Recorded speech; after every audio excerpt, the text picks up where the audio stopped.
지금까지 지내온 것 주의 크신 은혜라. 여러분들 믿으시기 바랍니다. 정말로 그렇게 믿으신가요? 우리가 신앙을 갖게 된 것도 하나님의 은혜고 감사할 일이지만 무엇보다도 신앙을 잘 유지하는 것은 정말 복된 일입니다.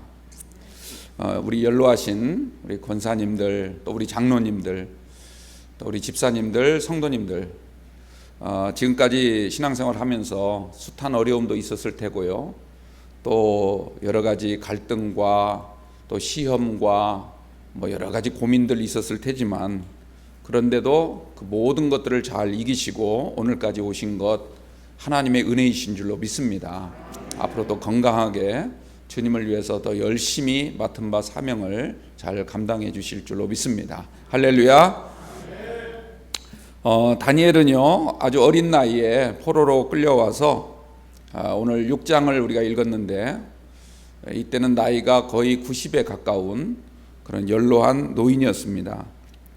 1절 말씀을 보면요, 다리오가 자기 뜻대로 고관 120명을 세워서 전국을 통치하게 하였다. 이때는 다니엘이 끌려온 지 거반 70년이 넘었던 세월입니다. 다리오는 누군가? 오늘 본문에 보면 메대 사람이라 이렇게 되어 있는데요, 이 다리오라고 하는 사람은 주전 499년 예수님이 이 땅에 오시기 약 500년 전에 페르시아라고 하는 나라를 세우고 그 페르시아 전쟁을 일으킨 장본인입니다. 그래서 주전 490년에는 그 유명한 마라톤 전투를 벌이게 되는데, 그 전투에서 참패를 겪게 되죠. 그런 다음에 그의 아들인 크세르크세스라고 하는 아들이 있는데, 우리 성경에 보면 에스더서에 아하수에로라는 왕 이름이 나옵니다. 그 사람이 역사적으로는 크세르크세스라 이렇게 부르는데요, 이 사람이 다시 이 그리스를 공격해 오는데, 또 유대 땅을 페르시아 전쟁을 일으키게 되는데, 또 살라미스라고 하는 해전을 통해서 더 큰 참패를 당하고 마는 이런 역사적 인물이 바로 오늘 본문에 나오는 다리오 왕입니다. 영화 300이라고 하는 영화 있는데요, 그 영화를 보시면 대충 그 줄거리를 알 수 있을 건데요, 그 영화가 굉장히 좀 잔인하게 묘사가 되어 있더라고요. 그래서 어린아이들은 좀 조심해서 이렇게 봐야 될 것 같습니다. 이 다니엘은 아주 어린 소년이었을 때 바벨론 땅에 끌려와서요, 페르시아 왕인 이 다리오 때에도 아주 건재한 모습을 보여주고 있습니다. 하지만 이 다니엘의 일생을 가만히 우리가 들여다보면, 전체적으로 바라보면 그의 인생은 참으로 고난의 연속이었고, 아주 시련과 또 수많은 모함과 중상모략을 받아서 죽음의 위기를 여러 번 겪었던 것을 우리가 알 수가 있습니다. 그럼에도 불구하고 그의 신앙만큼은 오히려 그런 위기 속에서 더욱더 빛이 났던 겁니다. 저는 이 다니엘의 삶을 한마디로 요약한다면 새벽별과 같은 삶이었다, 이렇게 정리하고 싶습니다. 여러분들 새벽별을 한번 생각해 보십시오. 한낮에 뜨는 태양의 빛에 비한다면 그야말로 견줄 수 없을 만큼 미미한 빛이라 할지라도, 어두컴컴한 밤하늘을 이렇게 비출 때는 더 밝게 보이고 더 환한, 그래서 그 모습 자체가 얼마나 아름답습니까? 그게 바로 새벽별입니다. 여기 계신 여러분들도 새벽별과 같은 성도가 꼭 되시기를 축원합니다. 오늘 2절 말씀을 보면 다리오 왕이 전국을 통치하기 위해서 총리 3사람을 뽑았다라고 말을 하는데요, 우리나라에도 왜 조선시대에 영의정이 있고 좌의정, 우의정이 있었던 것처럼 이 나라에도 이런 총리 3사람이 있었는데, 그 셋 중에 가장 최고의, 그러니까 우리나라로 하자면 영의정 자리에 있던 사람이 바로 다니엘이었습니다. 여러분들, 왕 한 사람만 바뀌어도 신하들 전체가 물갈이 되는 게 대부분이죠. 그런데 하물며 바벨론에서 페르시아라고 하는 제국이 바뀌었는데도 불구하고 여전히 그 나라의 핵심 요직을 차지하고 있었고, 3부 요인 가운데 최고의 자리에 올라 있었던 사람이 다니엘이었다는 겁니다. 그만큼 다니엘은 신뢰할 만한 사람이었고 많은 사람들로부터 또 심지어 왕에게조차도 인정을 받는 사람이었다라고 하는 것이죠. 다니엘이 어떻게 살았기에 또 어떤 믿음을 갖고 있었기에 그런 인정을 받을 수 있었을까? 다른 말로 말하자면 다니엘은 자기의 신앙을 어떻게 유지해 왔을까라고 하는 것이죠. 이것이 오늘 우리가 읽은 본문 3절에서 5절을 보면 몇 가지 우리에게 중요한 단서를 보여주고 있습니다. 3절 말씀 보시면 다니엘은 마음이 민첩하여 총리들과 고관들 위에 뛰어났다 이렇게 말하고 있습니다. 이 말을 좀 더 분명하게 해석을 해보면 다니엘은 영적인 분별력이 아주 뛰어났기 때문에 다른 모든 고관들과 총리들보다도 항상 빨랐다 이런 뜻입니다. 그래서 빨랐다라는 말을 오늘 본문은 민첩하다라고 표현을 하고 있는 것이죠. 다니엘의 영성이 얼마나 대단했는가라고 하는 것을 우리에게 잘 말해주고 있는 것입니다. 한마디로 그는 신령한 사람이었다는 겁니다. 더욱더 크게 본다면 그는 하나님 앞에서 날마다 신앙생활에 중심을 두고 늘 하나님과의 관계에 마음을 두고 살았던 사람이 바로 다니엘이었다는 것이죠. 또 4절 말씀 보면 모든 총리들과 고관들 이 사람들이 국사에 대하여 고발할 근거를 찾고자 했으나 아무런 근거도 또 어떤 허물도 발견하지 못했다고 말을 합니다. 그래서 그는 그 이유가 무엇일까? 이것은 그가 충성되어 아무 그릇됨도 없고 아무 허물도 없음이었더라. 이렇게 한 줄로 요약을 하고 있습니다. 한마디로 그는 공직 생활에 있어서 아주 깨끗했다라고 하는 것입니다. 모든 일을 할 때마다 국사를 논할 때마다 나란 일에 대해서 항상 충직하고 성실하고 청렴 결백한 그런 마음으로 그런 믿음을 가지고 공직 생활을 감당했던 것입니다. 또 이어지는 5절 말씀에도 보면 총리와 고관들이 이 다니엘을 어떻게든 고발을 하고 싶은데 아무런 고발할 거리가 없어서 가만히 보니까 그는 하나님의 율법에 충실한 사람이구나. 이것을 쉽게 발견했다는 것이죠. 그래서 이 다니엘은 하나님의 율법에서 근거를 찾지 못하면 그를 고발할 수 없으리라. 이런 말을 하게 되는 겁니다. 그의 일상생활을 이야기하고 있는 겁니다. 그가 얼마나 사회생활을 철저히 했는가, 모든 사회생활을 할 때마다 얼마나 바르게 했는가. 그는 늘 하나님의 율법의 대로 살았기 때문에 그 율법의 꼬투리를 잡지 않으면 그를 어떤 식으로도 고발할 수 없다는 것을 세상 사람들이 알고 있었다는 뜻입니다.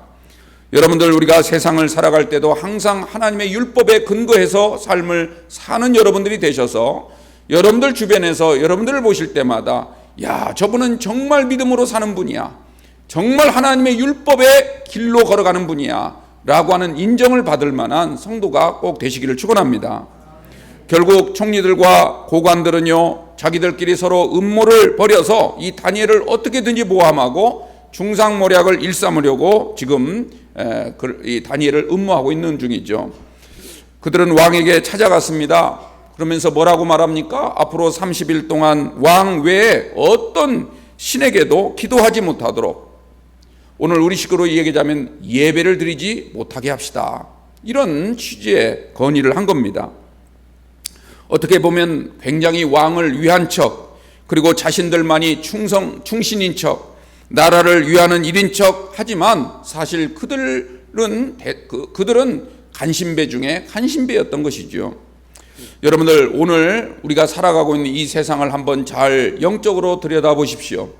이 세상 안에 어쩜 그렇게 이 지금 총리들과 고관들처럼 이런 간신배들이 득실거리고 있는가, 우리는 쉽게 찾아볼 수가 있습니다.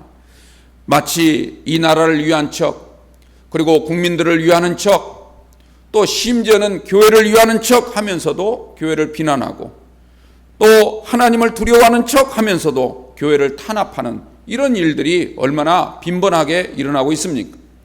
지금 요즘에 코로나19 사태를 겪으면서 이런 역사가 더욱더 강하게 우리를 옥죄어 들어오는 것처럼 느끼는 때가 얼마나 많습니까? 여러분들 다리오 왕도 이 간신배들의 아첨에 깜빡 속아 넘어갔지 않습니까? 그래서 기도하지 못하게 하고 예배로 모이지 못하도록 그런 조서에 그런 금령에 자기의 어인을 찍었다라고 말을 합니다. 이것이 바로 간신배의 역사만이 아니라 그들 뒤에서 그들 배후에서 그들을 이용하고 있는 사탄의 역사라고 하는 것을 우리가 꼭 잊지 마시고 기억하시기 바랍니다. 여러분들은 이런 사탄의 역사에서 담대하게 믿음으로, 기도로, 예배로 승리할 수 있는 우리 성도님들이 꼭 되시기를 축원합니다.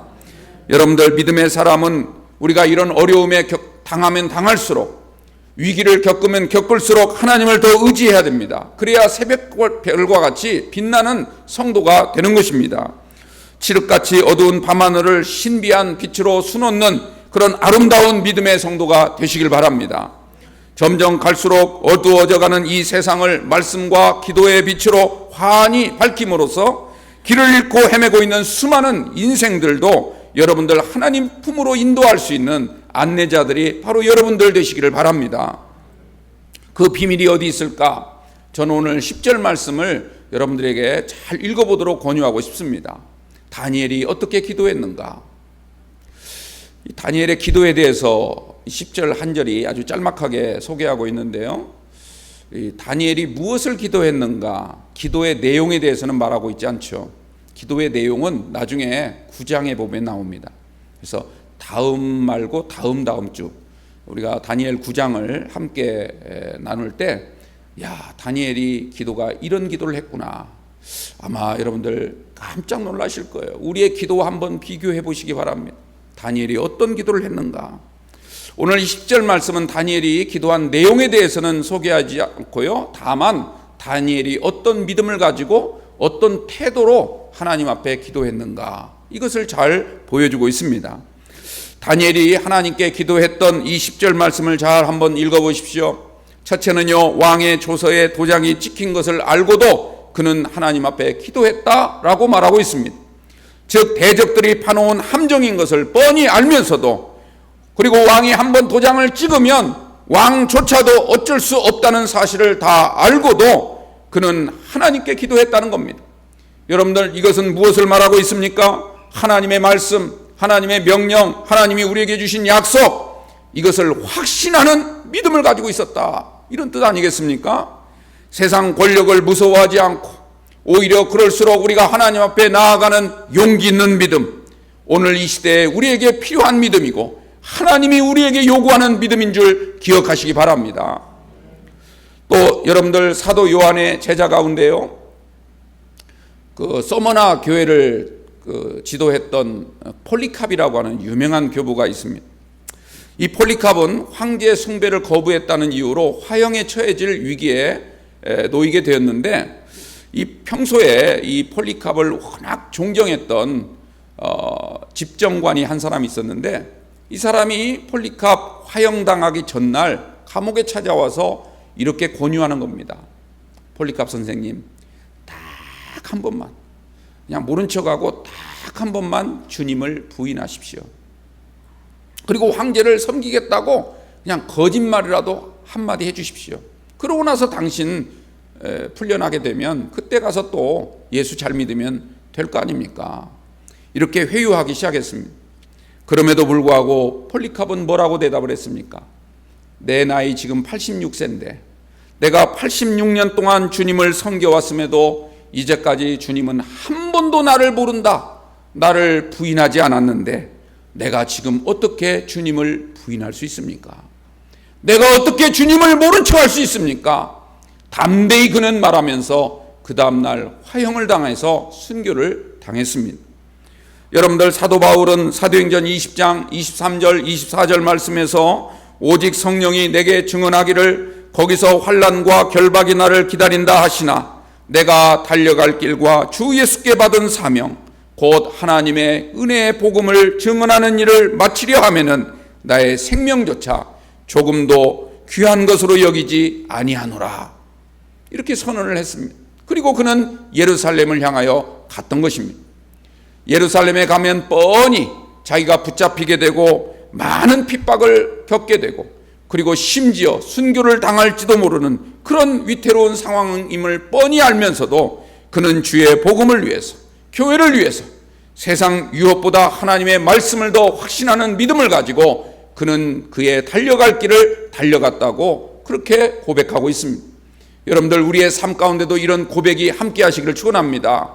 나중에 우리가 주님 앞에 섰을 때 내가 주님을 위해서 많은 것을 하지 못했지만 내가 오직 주님만을 바라보고 믿음으로 복음을 위해서 살다가 오늘까지 달려왔습니다.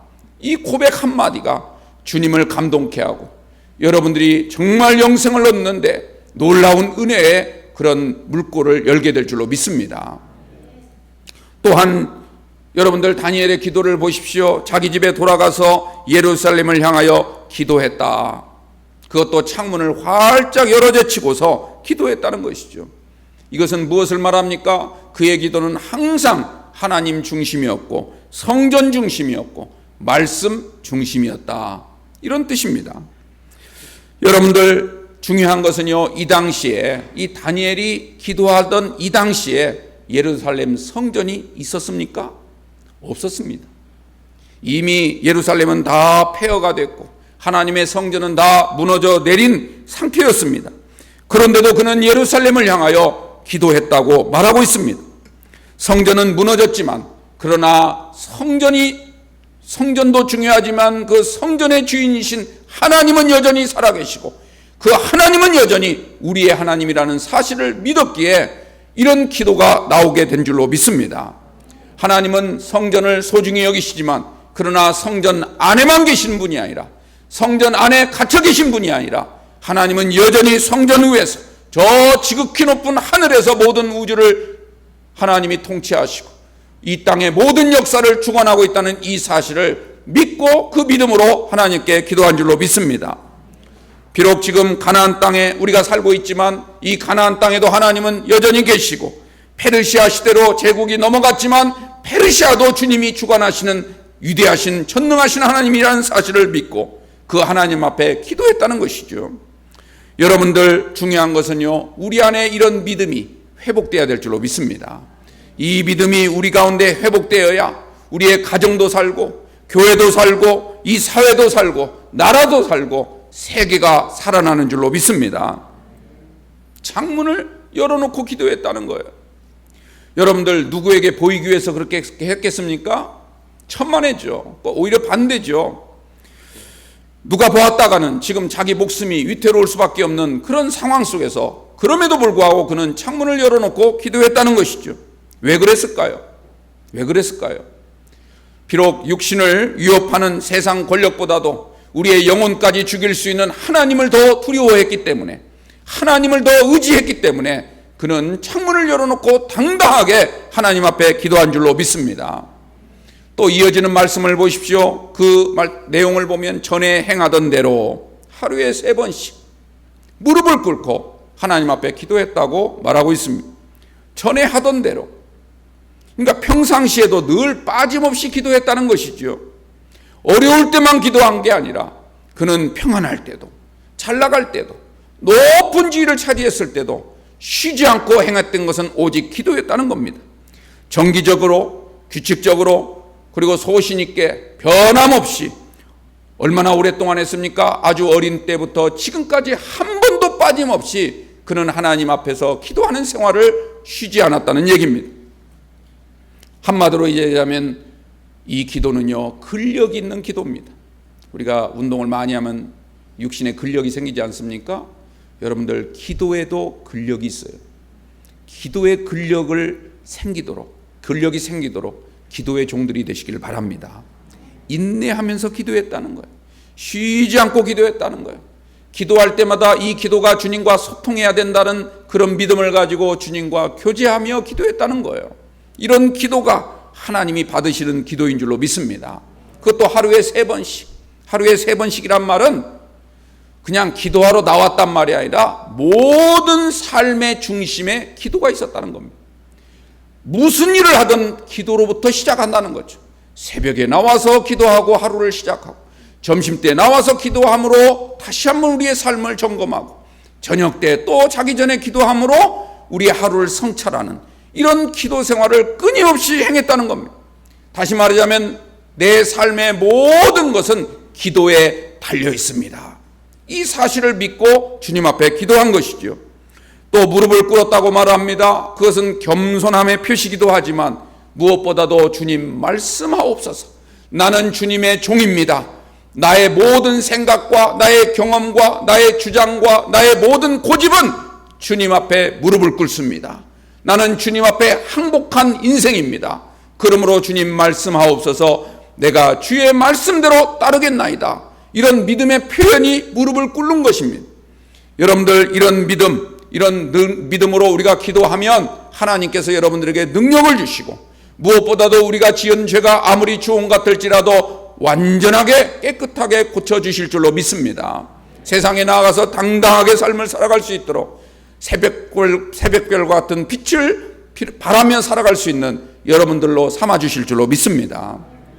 마지막에 뭐라고 말합니까? 하나님께 감사하였더라. 하나님께 감사하였더라. 감사하는 기도죠. 상황이 좋아져야만 감사합니까? 그렇지 않습니다. 항상 감사해야 됩니다. 우리의 모든 삶은 감사로 마감되어야 될 줄로 믿습니다. 지금 다니엘의 상황이 어떤 상황입니까? 감사할 상황인가요? 그렇지 않지요. 그렇게 오래도록 기도했는데도 불구하고 오히려 기도한 것 때문에 큰 위기를 맞이하게 됐던 것입니다. 지금 이 기도를 계속하면 다음 구절에 나온 것처럼 그는 붙잡혀가서 이제는 죽음의 위기에 직면할 수밖에 없는 그런 상황에 온다는 것을 뻔히 그는 알고 있었습니다. 그런데도 기도했다는 거죠. 그래서 우리가 언뜻 보면 다니엘이 하나님께 기도했을 때 하나님이 응답하지 않은 것처럼 보여요. 다니엘 그렇게 하루에 3번씩 매일매일 기도했는데도 불구하고 하나님은 왜 다니엘을 이런 상황으로 몰고 가실까?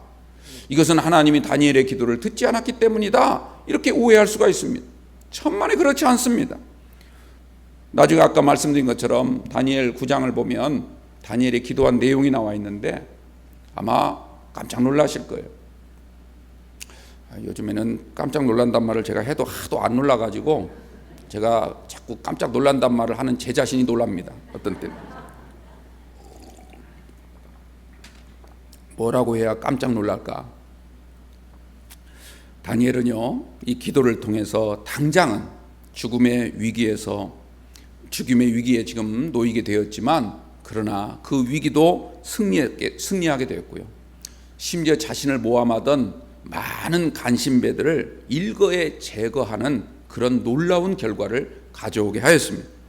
다리오 왕은 하나님을 찬양하게 됩니다. 심지어 나중에 보면요, 모든 유대인들이 다시 고국 땅으로 돌아가는데 물꼬를 열어놓는 기도가 되었다는 거예요. 이게 무슨 말일까? 여러분들 그 이스라엘 사람들이 지금도 지키는 절기 중에 불임절이라고 하는 절기가 있습니다. 불임절. 에스더서를 보면 이 불임절의 유래에 대해서 잘 설명해 주고 있죠. 다니엘이 세상을 떠난 다음에 이 페르시아 땅에 살고 있던 유대인들이 이교도였던 하만이라고 하는 사람에게 이제 모함을 받고 모든 이스라엘 민족이 다 멸절을 당할 수밖에 없는 위기에 놓이게 됩니다. 그런데 그런 위기에서 아주 기사회생 다시 살아나게 되죠. 음모를 꾸몄던 이 하만이 오히려 죽고 이스라엘 백성들은 다시 살아났을 뿐만 아니라 나라의 중요 요직을 차지하게 되고 그 결과로 왕으로부터 신임을 받고 이제 고국 땅으로 돌아가게 된다는 그런 역사 흐름에 대해서 쭉 우리에게 말씀해 주고 있습니다. 그래서 그날을 기념하는 그날을 우리가 불임절이라 이렇게 부른다고 말하죠. 그런데 여러분들 이 일에 누가 가장 핵심적 인물입니까? 모르드게라고 하는 사람하고요. 또 그의 조카인 왕후가 된 에스더였지 않습니까? 그런데 이 모르드게나 또 에스더의 아버지, 그러니까 모르드게로 봤을 때는 삼촌격이 되죠.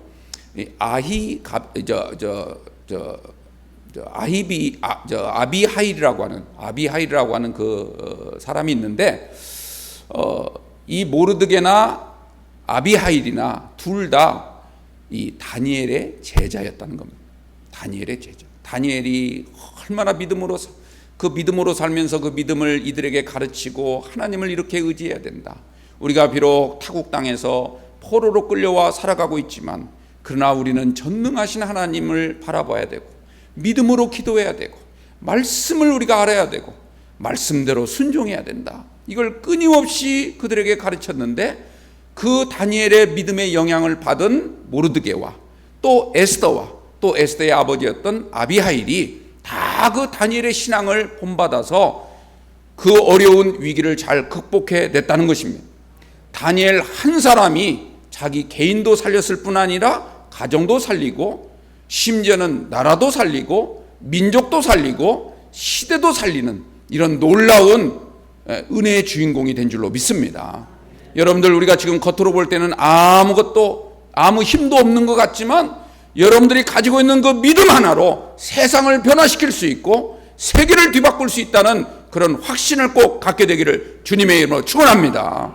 그런 역사의 주인공들이 되시기를 축복합니다. 하나님이 하시면 되는 거예요. 하나님이 우리를 보시는 것은 우리의 겉모습이 아니라 우리가 얼마나 세상 속에서 대단한 사람인가를 보시는 것이 아니라 우리 안에 있는 믿음을 보시는 거예요.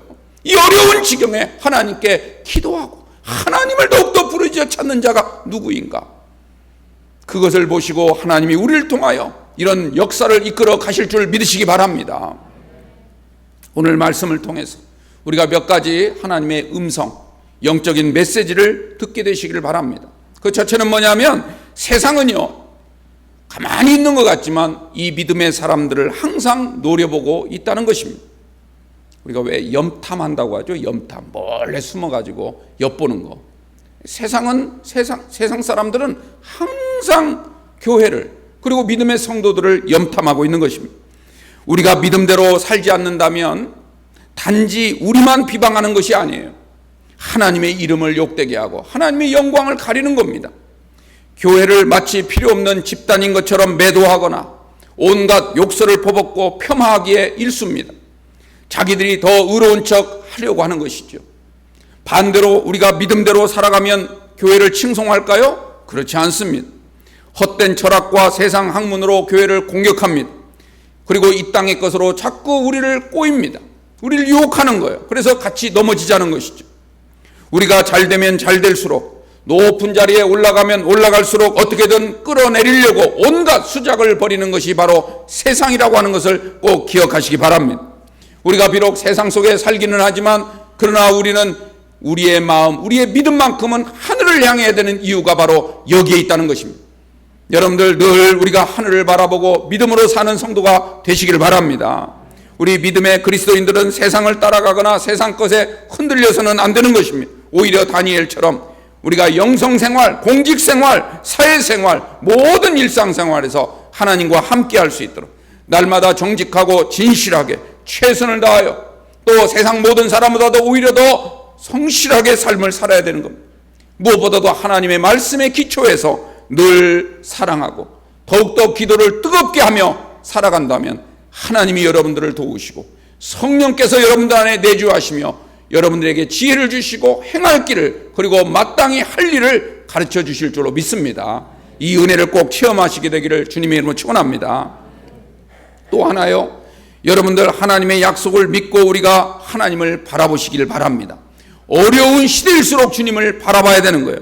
지금 당장 우리의 상황과 형편이 변화되지 않는다고 해서 기도 응답이 없는 것은 아니다는 사실을 우리는 꼭 기억해야 됩니다.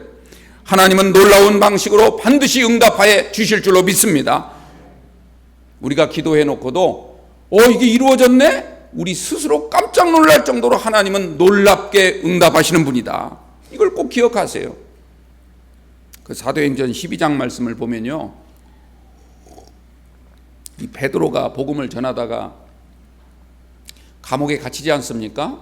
아무런 죄를 짓지도 않았는데 이 교회를 탄압하려고 하는 이 세상 세력이 그와 이 다른 사도를 붙잡아 가지고 깊은 감옥 속에 가두게 됩니다.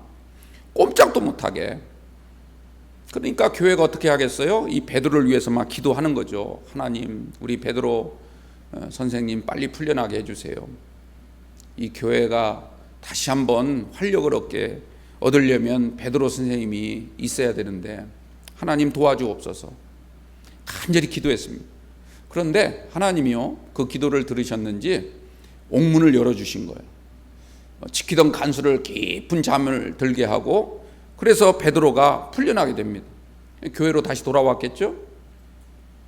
그런데 그 풀려난 베드로를 제일 먼저 누가 보냐면 그 교회 아마 사찰 정도 되는 것 같아요. 로데라고 하는 여자아이가 베드로를 발견하게 됩니다. 그래서 막 너무너무 기쁘고 또 놀랍기도 하고, 그래서 기도하고 있는 안에 예배당에 들어가서 다른 사도들과 거기 모인 성도들에게 큰 소리로 외치는 거죠.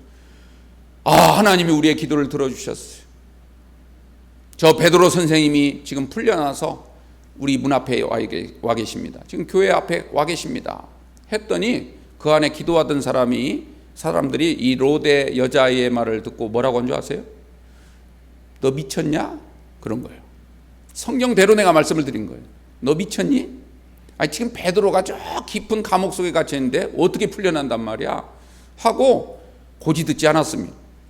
여러분들, 자기들이 지금 베드로를 풀어달라고, 베드로 지금 빨리 나와서 교회 돌아올 수 있도록 그렇게 간절히 기도해놓고 정작 문 앞에 왔다니까 미쳤냐는 거예요.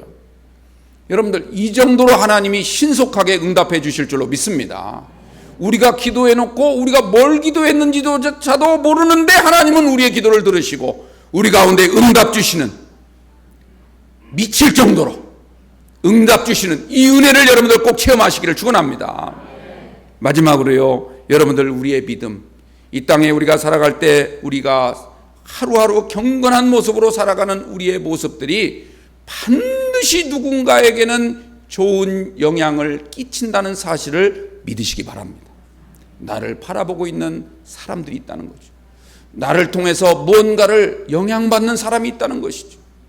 나 한 사람이 믿음으로 살아갈 때 나 한 사람으로 끝나는 것이 아니라는 것입니다. 다니엘은요, 1차적으로는 그의 세 친구에게 영향을 주었습니다. 또 나중에는 아까 말씀드린 것처럼 모르드게와 에스더의 아버지였던 아비하일에게 큰 영향을 끼쳤습니다. 그로 인해서 어떻게 됐습니까? 여러분들, 이 민족이 다시 살아나고 다시 잃어버린 고토를 찾는 그런 놀라운 은혜의 역사가 바로 다니엘로부터 비롯된 줄로 믿습니다. 오늘 우리가 읽진 않았지만 이 6장 마지막 절 28절을 보면 이렇게 말합니다. 이 다니엘이 다리오 왕의 시대와 바사 사람 고레스 왕의 시대에 형통하였더라. 이 말이요, 고레스 왕 시대까지 형통하였다, 이 말은 이 고레스 왕 때까지 살았다는 뜻이 아니에요. 그 말이 아니고, 여기 형통했다는 말은 이 다니엘의 믿음이 고레스 왕 시대를 살아가던 성도들에게까지 계속 이어졌더라, 이런 뜻입니다. 그 전에 이미 죽었지만, 다니엘은 생명의 수가 다해서 세상을 떠났지만, 그러나 그 뒤시대를 살아가던 사람들이 다니엘 한 사람의 믿음 때문에 영향을 받아서 고레스 시대까지 항상 믿음으로 사는 그런 놀라운 믿음의 역사가 계속되었더라. 이게 우리 영광교회의 비전이 되시길 바랍니다. 다니엘 한 사람의 믿음이 자기 자신은 물론이거니와 바벨론 땅에 포로로 끌려와 살아가던 모든 유민들에게 희망의 불꽃이 되었고, 이방 땅에서 승리했을 뿐만 아니라 이교도들이 오히려 하나님을 찬양하고 영광을 돌리게 되는 이런 영향을 끼치게 된 줄로 믿습니다.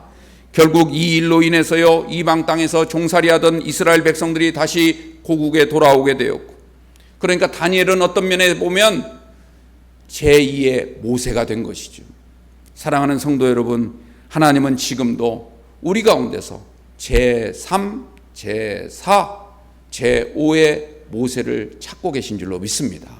이 어려운 시대에 다시 하나님의 말씀의 기치를 들고 부름 기둥과 불 기둥의 보호함을 받으면서 하나님의 거룩한 나라를 향하여 진군해 나갈 수 있는 영적인 지도자, 새벽 별과 같이 어두운 밤하늘을 환하게 비춤으로 많은 사람들에게 희망을 주고 감동을 주고 새로운 길을 발견하게 되는 그런 놀라운 은혜의 주인공들이 바로 여러분들 꼭 되시기를 바랍니다. 새벽별과 같은 성도가 되셔서 하나님에게 기쁨을 드리고 우리 교회 지금 점점 어려워지는 이 한국교회를 다시 한번 살리는 일에 여러분들 크게 쓰임받는 귀한 주의 일꾼들 되시기를 주님의 이름으로 축복합니다. 기도하겠습니다.